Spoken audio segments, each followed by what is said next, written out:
தோழர் வணக்கம் தோழர். வணக்கம் தோழர். வணக்கம் தோழர். நல்லா இருக்கீங்களா? சிறப்பா இருக்கேன் தோழர், மகிழ்ச்சியா இருக்கேன், சூப்பரா இருக்கேன். நீங்க எப்படி இருக்கீங்க? நல்லா இருக்கேன். உங்களுடைய அட்டண்டன்ஸ் நோட்ல வந்து 2-3 நாள் நான் ஆப்சென்ட் போட்டிருக்கேன். என்ன தேசாந்திரி பயணங்கள்லாம் முடிச்சிங்களா? ஏன் ஒரு 2-3 நாள் அலுவலகத்திற்கு வரவில்லை என்று நேயர்கள் கேட்கின்றார்கள்.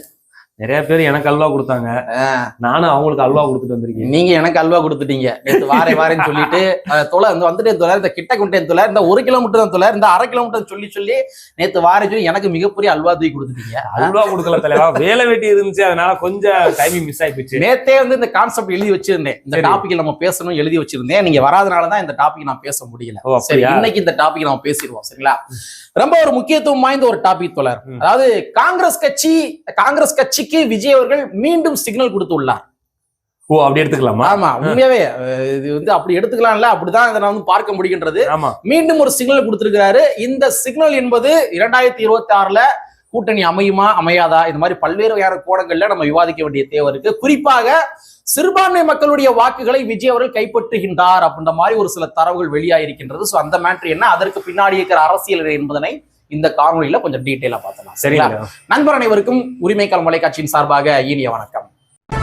நாங்க படிமத்து பார்த்துட்டோம், இனி ஜென்மத்துக்கும் எங்களால குனிய முடியாது, அதனால நாங்க சண்டை போட போறோம். தலைவா, டிசம்பர் 25ஆம் தேதி கிறிஸ்துமஸ் பெருவிழா. சரிங்களா? அதனால இங்க இருக்கிற கட்சிகள், அரசியல் கட்சிகள் எல்லாருமே எப்படியாச்சும் கிறிஸ்தவ மக்களுடைய வாக்குகளை கைப்பற்றியாக வேண்டும் என்ற காரணத்துக்காக ஒவ்வொரு நிகழ்வுகளுமே போய் கலந்துக்கிறாங்க. திமுகவும் போய் கலந்துக்கிறது, தமிழக வெற்றி கழகத்தினுடைய விஜய் அவர்களும் கூட போய் கலந்துக்கிறாரு. சோ அந்த வகையில நேற்றைய தினத்துல ஒரு கிறிஸ்துமஸ் நிகழ்ச்சி, அந்த கிறிஸ்துமஸ் நிகழ்ச்சியில விஜய் அவர்கள் அந்த நிகழ்ச்சியில கலந்துருக்காரு. அதுல விஜய் அவர்கள் பேசின ஸ்பீச்சை வந்து நம்ம விட்டுருவோம். ஆனா அதுல பர்டிகுலரா ஒரு பாதிரியார் பேசின விடயம் வந்து ரொம்ப அரசியல் களத்துல மிகப்பெரிய ஒரு தாக்கத்தை ஏற்படுத்தியுள்ளது. அவர் என்ன சொல்றாரு அப்படின்னா, நாங்க இந்த வருடம் விஜய்க்கு தான் நாங்க வாக்களிப்போம், விஜயை நாங்க முதலமைச்சராக ஆக்குவோம், எங்கள் சிறுபான்மை மக்களுடைய வாக்குகள், அதாவது கிறிஸ்தவ மக்களுடைய வாக்குகள் என்பது விஜய் அவர்களுக்கு தான் அப்படின்ற மாதிரி ஓப்பனாவே டிக்ளேர் செய்கின்றார். சோ இந்த இடத்துல நமக்கு என்ன கேள்வி அப்படின்னா, சிறுபான்மை மக்களுடைய வாக்குகளாலே அது எங்களுக்கு தாங்க வரும் அப்படின்ற மாதிரி திமுகவும் சொல்லி இருந்தாங்க. ஆனா இன்னைக்கு அந்த சிறுபான்மை மக்களுடைய வாக்குகள் என்பது உடைந்து தமிழக வெற்றி கழகத்திற்கும் போகின்றது அப்படின்றது உறுதியாயிருச்சு. கண்டிப்பா. சிறுபான்மை மக்கள் எதற்காக விஜய் அவர்களை இந்த அளவுக்கு நம்புகின்றார்கள், இதை நம்ம விவாதம் பண்ண வேண்டிய தேவை இருக்கு. அதாவது வந்து இன்னைக்கு ஆளுகின்ற அரசு திராவிட முன்னேற்ற கழக அரசு தான் இன்னைக்கு ஆண்டு கொண்டு இருக்கிறது. ஆனால் இதற்கு முன்னாடி இருந்த திமுக என்பது, கலைஞர் இருந்த திமுக என்பது, அண்ணா இருந்த திமுக என்பது வந்து வேறு. இன்னைக்கு இருக்க திமுகவுடைய நிலைப்பாடு என்பது பார்த்தோம்னா, சாதி சங்கங்கள்ல அவங்கள பேரை சொல்லி ராஜ் கவுண்டர்னு சொல்லுகின்ற நிலை ஏற்பட்டு இருக்கிறது. அதே மாதிரி வந்து நாயக்கரா இருக்கட்டும், முதலியாரா இருக்கட்டும், ஒவ்வொரு சாதி சங்கங்கள்ல வந்து இந்த அமைச்சர்கள் பெருமக்கள் கலந்து கொண்டு அந்த சாதியை ஊக்குவிக்கின்ற காட்சியை பார்க்கிற பொழுது, அப்ப சாதியை ஊக்குவிப்பதன் மூலமாக தானே மதத்தை ஊக்குவிக்க முடியும். கண்டிப்பா. அப்ப இந்த கான்செப்ட் வந்து என்ன அப்படின்னு பார்த்தோம்னா, நம்பகத்தை கையில் எடுத்துள்ளது. இந்த நம்ம இதனுடைய கான்செப்ட்ல அதே மாதிரி தானே மதத்தை நீங்க போக்கஸ் பண்ணுவீங்க. அப்ப அந்த வந்து என்ன அப்படின்னு பார்த்தோம்னா, இது ஒரு பார்சியாலிட்டியா டிஸ்கிரிமினேஷன் உருவாக்குற நிலை இன்னைக்கு திமுக அவங்களுடைய நிலைப்பாடு இருக்கு. ஆமா, திமுக வந்து தற்பொழுது சனாதன எதிர்ப்பு அரசியல் என்பதனை விட, பாஜக எதிர்ப்பு அரசியல் என்பதனை விட பாஜகவுடைய அரசியலை நிரப்பும் அரசியலா வந்து மேற்கொள்றாங்க. ரொம்ப முக்கியமானது. ஆமா, பாஜகவுடைய எதிர்ப்பு அரசியலை விட பாஜகவுடைய அரசியலை நான் நிரப்புறேன் அப்படின்னு நிரப்புற அரசியலை பாக்குறாங்க. கண்டிப்பா. பாஜக என்ன ஸ்டேட்மெண்ட் முன்வைக்கிறாங்க, சாதி இருக்க வேண்டுமா? ஆமா இருக்கணும். ஏன்னா இது சனாதனம் சொல்லுது. சாதி இருக்கணுமா? ஆமா சாதி இருக்கணும்.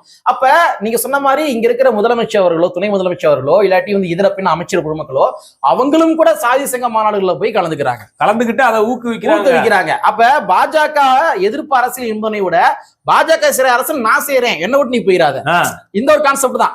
அதே மாதிரிதான் வந்து இதர பின்ன மற்ற பிரச்சனையும் கூட திமுக முழுக்க என்ன பண்றாங்கன்னா, இந்த நிரப்புகின்ற அரசியலை தான் பாக்குறாங்க. அவங்க முருகனுக்கு மாநாடு நடத்துறாங்களா, வா நான் நடத்துறேன். அப்ப பாஜக என்னென்ன அஜெண்டா வச்சிருக்காங்களோ அது அஜெண்டா எல்லாத்தையுமே நானே வலிந்து முன்னாடி செய்யறேன், அதனால என்ன விட்டு போயிடாத அப்படின்ற மாதிரி பாஜகவுடைய அரசியலை நிரப்புகின்ற அரசியலை தான் இன்னைக்கு திமுக வந்து மேற்கொண்டு இருக்காங்க. சோ இந்த விடயங்கள் என்பது இன்னைக்கு சிறுபான்மை மக்கள் மத்தியிலே மிகப்பெரிய ஒரு டாக்கா வந்து ஓடிக்க இருக்கு. இது வந்து பார்த்தோம்னா ஒரு இம்பாக்டா ஏற்பட்டு இன்னைக்கு வந்து பார்த்தோம்னா, இன்னைக்கு வந்து விஜய் அவர்கள் வந்து பார்த்தோம்னா புது வரவு. ரெண்டாவது வந்து அவர் வந்து சாதியை கடந்து, மதத்தை கடந்து, அதுக்கப்புறம் பார்த்தோம்னா மொழியை கடந்து மனிதனாக பார்க்க வேண்டும் என்கின்ற ஒற்றை கான்செப்ட்ல இன்னைக்கு ஒரு இயங்கக்கூடிய ஒரு கட்சியா அது செயல்பட்டு கொண்டிருக்கிறது. நம்ம இன்னொரு விஷயம் தலைவா, அதாவது அந்த கூட்டத்துல, அதாவது நேற்று நடைபெற்ற விஜயோடைய அந்த கிறிஸ்துமஸ் விழா கூட்டத்துல அந்த பாதிரியார் பேசுகின்ற பொழுது ஒரு முக்கியமான ஸ்டேட்மெண்ட் வந்து முன்னாடி வைக்கிறார். சரி, என்ன சொல்றாரு அப்படின்னா, அதாவது எங்களுடைய கோரிக்கைகளை திராவிட முன்னேற்ற கழகம் நிறைவேற்றி தரவில்லை அப்படின்றத பதிவு பண்றாரு. அப்படியா? குறிப்பாக அவர் சொல்றாரு, குறிப்பாக நாங்கள் எங்களுடைய கிறிஸ்தவ பெருமக்களுக்கு என்று கல்லறை தோட்டங்களுக்கான இடம் கேட்டோம்ன்றார். கல்லறை தோட்டங்களுக்கான இடத்தை நாங்கள் கேட்டோம். இது அண்ணா திராவிட முன்னேற்ற கழகத்தினுடைய ஆட்சியிலும் கேட்டோம், அவர்கள் செய்து தரவில்லை. திராவிட முன்னேற்ற கழகத்தினுடைய ஆட்சியிலும் கேட்டோம், அவர்களும் செய்து தரவில்லை. ஆகையால் நாங்க என்ன பண்றோம்னா, தற்பொழுது தாவேகாவை நாடியுள்ளோம், தாவேகாவை ஆதரிக்க ஆரம்பித்துள்ளோம் என்று அந்த பாதிரியார் அந்த நிகழ்வுல வந்து சொல்றாரு. இன்னைக்கு வந்து தலித் மக்கள் வந்து பார்த்தோம்னா சுடுகாடு இல்லைன்றது, பாதை இல்லை, சுடுகாட்டுக்கு புதைக்கிறதுக்கு இடம் இல்லை, ஆத்த கடந்து போறாங்க, பாதை இல்லைன்னு இன்னும் போராடிட்டு தான் இருக்கிறாங்க. இதே நிலை வந்து கிறிஸ்தவர்களுக்கும் இன்றைக்கு இருக்கிறது. அதனாலதான் வந்து அவங்க வந்து சொல்லியிருக்கிறாங்க. கரெக்ட். அதாவது விஜய் என்று சொல்லப்படுகின்ற அந்த ஃபேக்டர் வருகைக்கு முன்னாடி வரைக்கும் அவங்க அதிமுக பிடிக்கல தான் திமுக போட்டாங்க, ஓட்டு போட்டாங்க. ஆமா. அப்ப விஜய் வரவில்லை என்றால் அவங்க இந்த வருடம் என்ன பண்ணிருப்பாங்க, திமுக தான் வாக்களிச்சிருப்பாங்க. சோ விஜய் என்று சொல்லப்படுகிற ஒரு ஃபேக்டர் வரவட்டியுமே ஜஸ்ட் ஒரு ஆப்ஷன் தானே, நீ எனக்கு செய்யல, நீயும் செய்யல, அப்ப நான் இங்கிட்டு போறேன். இது சிம்பிள் லாஜிக். இதைத்தான் எல்லாரும் மேற்கொள்வாங்க. சோ அந்த வகையில தான் சிறுபான்மை மக்கள் என்ன பண்றாங்கன்னா, தமிழக வெற்றி கழகத்தை ஆதரிக்க தொடங்கியுள்ளார்கள் என்பதனை பார்க்க முடிகின்றதா? நீங்க சொல்ற ரைட்டு தான். தமிழக வெற்றி கழகத்தை ஆதரிப்பதற்கான காரணம் இதுவும் ஒன்று இருந்தாலும் கூட, ஆனா இன்னொரு முக்கியமான உடைய ஆரம்பிக்கும் போது ஒண்ணு சொன்னீங்க. அதாவது வந்து காங்கிரஸ் தான் வந்து சிறுபான்மை மக்களுடைய ஓட் பேங்க காங்கிரஸ். அதேதான் கரெக்ட். நம்ம என்ன சொன்னோம் ஸ்டார்டிங்ல, காங்கிரஸ்க்கு மீண்டும் சிக்னல் சொன்னோம். அது என்னன்றது சொல்லிருவோம். ஆமா, காங்கிரஸ்க்கு மீண்டும் சிக்னல். அது என்ன, நம்ம அதை வந்து எந்த ஒரு பொருள்ல புரிஞ்சுக்கலாம், இல்லாட்டி இந்த நிகழ்வோட எப்படி நம்ம ஒப்பீடு செஞ்சு புரிஞ்சுக்கலாம் அப்படின்னா, ஒரு மிகப்பெரிய தயக்கம் வந்து காங்கிரஸ் வந்து இருந்துச்சு. நம்ம வந்து சிறுபான்மை மக்களுடைய வாக்குகள் நமக்கு தான் வரும் அப்படின்ற மாதிரி அவங்க வந்து ஒரு புரிதல இருந்தாங்க. விஜய்க்கு வருமா போகுமா, நாம வந்து ஒருவேளை தமிழக வெற்றி கழகத்து கூட சேர்ந்தாலும் கூட சிறுபான்மை மக்கள் வந்து நமக்கு வாக்களிப்பார்களா அப்படின்ற மாதிரி ஒரு மிகப்பெரிய தயக்கம் இருந்தது. நேற்று நடைபெற்ற அந்த நிகழ்வுல அந்த பர்டிகுலர் பாதிரியார் அவர்கள் நாங்க தமிழக வெற்றி கழகத்துக்கு வாக்களிப்போம் என்று கூறியதன் மூலமாக சிறுபான்மை மக்களும் எங்களோட தான் இருக்கின்றார்கள், எங்கள் கூடவும் இருக்கின்றார்கள், ஆகையால் தமிழக வெற்றி கழகத்துக்கு நீங்க தயக்கமின்றி வரலாம் அப்படின்ற மாதிரி ஒரு சிக்னல் கொடுத்த மாதிரி தான் நம்ம இதை புரிந்து கொள்ள முடியும். இந்த சிக்னல் நீங்க எங்க சொல்றீங்க? ஒரு ஆர்டிகல் படிச்சேன் நேற்று, இன்றைய காலையில ஒரு ஆர்டிகல், நேற்று எழுதின ஆர்டிகல், அதுல இன்னைக்கு பார்த்தேன். அது பார்த்தோம்னா ஒரு சென்ட்ரல் லெவல்ல வந்து பிரியங்கா காந்தி ஒரு கெட்ச் போட்டிருக்காங்க. புரியுங்களா? முக்கியமான பாயிண்ட். பிரியங்கா காந்தி என்ன சொல்றாங்க அப்படின்னு பார்த்தோம்னா, நீங்க தமிழ்நாடுல வந்து அதிகமான சீட்டை வாங்குங்க, ஆட்சியிலையும் வந்து அதிகாரத்துல கேளுங்க. அதுக்கடுத்து என்ன சொல்றாங்க அப்படின்னு பார்த்தோம்னா, நமக்கு கேரளாவிலையும் புதுச்சேரியிலும் ஆட்சி அமைப்பதற்கு விஜய் தேவைப்படுகிறார். சோ அந்த ஒரு லாஜிக்காக என்ன நினைக்கிறாங்க அப்படின்னு பார்த்தோம்னா, மக்கள் சப்போர்ட் பெரும்பான்மையா இருக்கு, சிறுபான்மை மக்களுடைய ஆதரவு இருக்கு, பல்ஸ் நல்லா இருக்கு, நேத்து உறுதிப்படுத்திருக்கு. இன்னைக்கு பார்த்தோம்னா நிறைய அமைச்சர் பெருமக்கள், அதாவது எக்ஸ் எம்எல்ஏ எக்ஸ் அமைச்சர் பெருமக்கள் வந்து இன்னைக்கு வந்து தாவேகாவுக்கு வந்து காவடி எடுத்து சென்று கொண்டிருக்கிறார்கள். புரியுதுங்களா? இப்ப செங்கோட்டையன் போனது மாதிரி இன்னும் நிறைய அமைச்சர் எல்லாம் போய்கிட்டு இருக்காங்க. அப்ப இதனுடைய என்ன ஆகுது அப்படின்னு பார்த்தோம்னா, ஆட்டோமேட்டிக் வந்து ஒரு மிகப்பெரிய வந்து ஒரு அரசியல் ஒரு கட்சியா வந்து மாறிவிட்டது. இவர்களோடு நாம் பயணித்தோம் என்றால் தமிழ்நாட்டிலையும் அதிக இடத்துல ஜெயிக்கலாம், கேரளாவிலையும் ஆட்சி அமைக்கலாம், புதுச்சேரியிலும் ஆட்சி அமைக்கலாம் என்றது பிரியங்கா காந்தி வந்து நேத்தோடைய ஆர்டிகல்ல ஒண்ணு வந்திருக்கு. இருக்கலாம். அதான் சொல்றோம், காங்கிரஸ்க்கு மீண்டும் சிக்னல் அப்படின்னா நம்ம இதான் சொல்றோம். ஏன்னா இன்னைக்கு ஒரு நிகழ்வு தலைவா, இன்னைக்கு நடைபெற்ற ஒரு நிகழ்வுல வந்து திராவிட முன்னேற்ற கழகத்தினுடைய மாண்புமிகு முதலமைச்சர் அவர்கள் ஸ்டாலின் அவர்கள் கலந்து கொண்ட அந்த ஒரு நிகழ்வு, அது ஒரு கிறிஸ்துமஸ் நிகழ்வு. அதுல ஒரு பாதிரியார் பேசுறாரு. அதுல ஒரு பாதிரியார் என்ன பண்றாருன்னா, விஜயை தாக்கி பேசுறாரு. நம்ம அதையும் சொல்லி ஆகணும், விஜயும் தாக்கி பேசுறாரு. விஜயை தாக்கி பேசுறாரு, அவரும் தாக்கி பேசுறாரு. இங்கிட்டுமே ஒரு செக்டார் ஓட்ட வந்து பிரிச்சுட்டாருன்னு புரிஞ்சுக்கலாம். சரி, அதாவது நம்ம விஜய்க்கு நம்ம திமுகவுக்கு ஆதரவா பேசினா அந்த ஒரு பாதிரியாரை வந்து நம்ம ஒட்டுமொத்தமா எடுத்துக்கிற முடியாது. கண்டிப்பா ஒட்டுமொத்த கிறிஸ்தவர்களுமே திராவிட முன்னேற்ற கழகத்து கூட தான் இருந்தாங்க என்ற ஒரு நிலை மாறி நேத்து நடைபெற்ற அந்த நிகழ்வுல அந்த பாதிரியார் தாவேகாவுடைய நிகழ்ச்சியில பேசி அந்த பாதிரியார் பேசியது மூலமாக ஒரு குறிப்பிட்ட ஓட்டை வந்து விஜய் அவர்கள் கிறிஸ்தவ ஓட்டை பிரிச்சிருக்காரு என்பது உறுதியா வந்து மாறிடுச்சு. கண்டிப்பா இல்ல, உறுதியா மாறிடுச்சு. ஒரு கட்சி இருக்கு அப்படின்னு பார்த்தோம். ஏன்னா வந்து இல்ல ஒட்டுமொத்த ஓட்டுமே வந்து தாவேகாவு போயிருன்னு சொல்லிட முடியாது, ஒட்டுமொத்த ஓட்டுமே இங்கிட்டு திமுக போயிருன்னு சொல்ல முடியாது. ஆனா கிறிஸ்தவ ஓட்டை வந்து பிரிச்சிருக்கான்றது கன்ஃபார்ம். ஒண்ணும் இல்ல தலைவா, ஒரு ஸ்டேட் இருக்குன்னா திமுகன்ற ஒரு ஆளுங்கட்சி அன்னைக்கு இருக்கு, ஆண்ட கட்சி அதிமுக இருக்கு. அதுல கட்சி இருந்துச்சுன்னா எம்பிசி மக்களும் இருப்பாங்க, பிசி மக்களும் இருப்பாங்க, அதுல எஸ்சி இருக்காங்க. இந்த எம்பிசி மக்கள் எல்லா கட்சியிலுமே இருப்பாங்க, திமுகவுல இருப்பாங்க, அதிமுகவுல இருப்பாங்க, கம்யூனிஸ்ட்ல இருப்பாங்க, காங்கிரஸ்ல இருப்பாங்க. அதே மாதிரி கிறிஸ்தவ மக்களும் என்ன பண்ணாங்க அப்படின்னு பார்த்தோம்னா இஸ்லாமியரும் எல்லா கட்சியிலும் இருப்பாங்க. ஆனா இப்ப என்ன டைவிஷன் ஆகுது அப்படின்னா, பிஜேபி இருக்கிற அன்னைக்கு இந்த ஓட்டு கிறிஸ்தவ ஓட்டும் சிறுபான்மையினர் ஓட்டும் விழுகாது.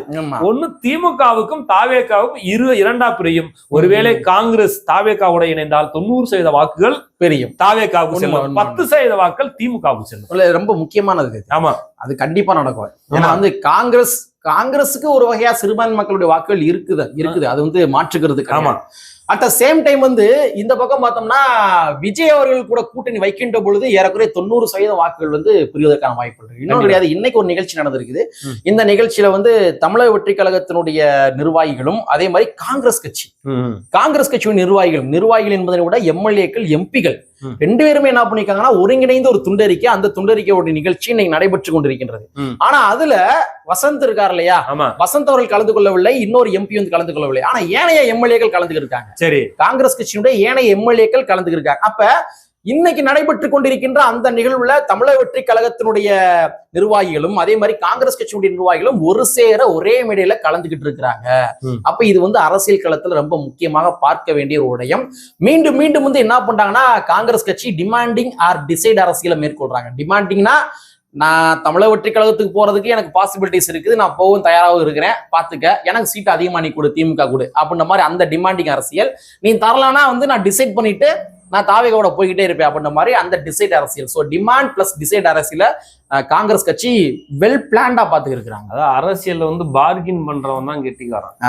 இப்ப வந்து அரசியல் ஸ்ட்ராட்டஜி என்ன அப்படின்னு பார்த்தோம்னா, ஒரு தலைவர் பின்னாடி வந்து லட்சக்கணக்கான மக்கள், கோடிக்கணக்கான மக்கள் இருந்தால் அந்த தலைவரானவர் வந்து பார்கின் பண்ணி அந்த மக்களுக்கான அந்த அதிகாரத்தை பெற்று தருவதுதான் புத்திசாலித்தனம்.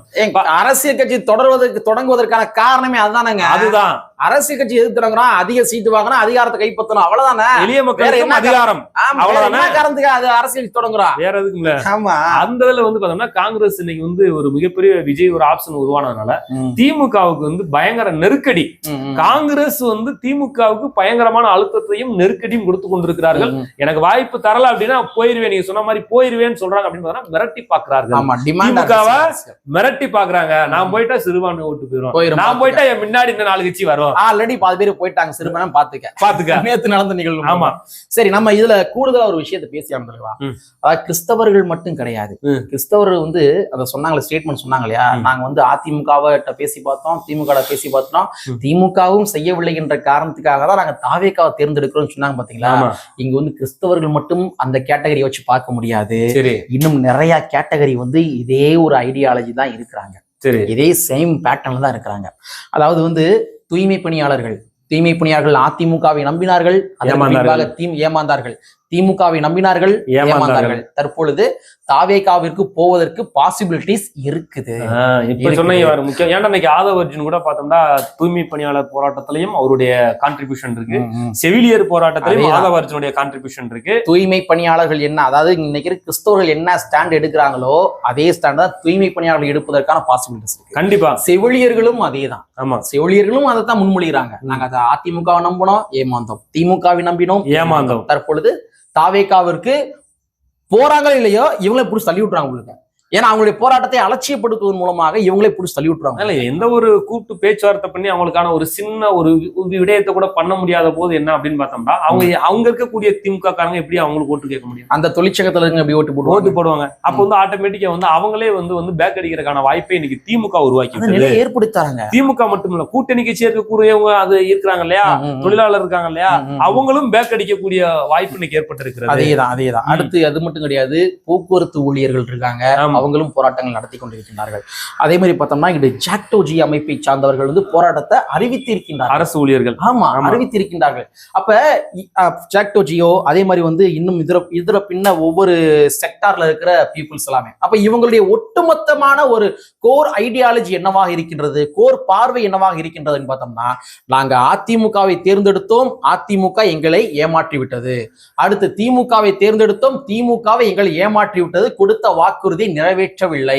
அதற்கு பின்பாக தாவேகாவுக்கு இவங்க போறாங்களோ இல்லையோ, ஆனா திமுக தாவேகா பக்கம் தள்ளி வைப்பதற்கான வேலையை இவங்களுடைய போராட்டத்தை அலட்சியப்படுத்துவதன் மூலமா பார்த்து கொண்டிருக்கிறோம். ஒரே விஷயம் வந்து ஒரு மாநிலமா இருக்கட்டும் அல்லது வந்து சென்ட்ரலா இருக்கட்டும், இந்த ரெண்டு விஷயத்துல மாநிலமா இருந்துச்சுன்னா நம்ம ரூலிங் பார்ட்டியை நம்ம சொல்றோம். அவங்க வந்து பார்த்தோம்னா என்ன ஒரு பட்ஜெட்னாலும் போட்டு உங்களுக்கு செய்யக்கூடியதான் அவங்களுடைய ரோல்.